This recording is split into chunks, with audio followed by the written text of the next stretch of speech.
Hi, I'm Scott Donroe. I'm a physical therapist and myofascial release specialist. As many of you know, one of the biggest problems with mastectomy surgery is the amount of tension and scar tissue that's left post-surgically.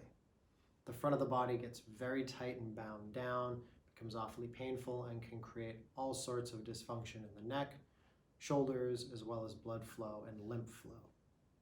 The thing that myofascial release does that's so helpful post-surgically is that it's a gentle way to get the shoulders back, to get the chest and heart open, to create more space in the front of the body. Let me show you an example. So with myofascial release, one of the most important things is that we get the body in a position for a long period of time, and we allow that position to be gentle. So in this case, we're trying to open up the heart center and get the shoulders back. So the start position is simply, can just be on the floor, but palms facing the ceiling, arms open, and they can be all the way up as high as a 90-90 position, but to start, we like to have them down where Jackie's arms are.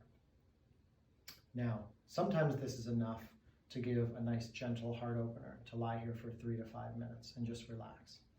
For those who are able to do it, we do an actual cross hand or an open hand myofascial release to try to get to some of the skin, the fascia, and the scar tissue that's in the front of the body. So to do that, we simply take our hands, place them on the upper chest, front of the shoulders, and we just allow our hands to melt in.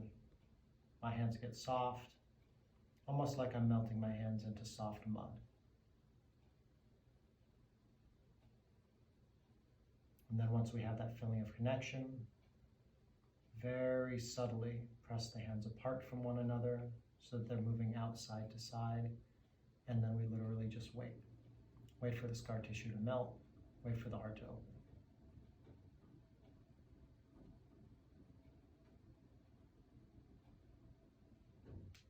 If you'd like more information on myofascial release and how it can help you, take a look at the information that's attached to this video. Thank you.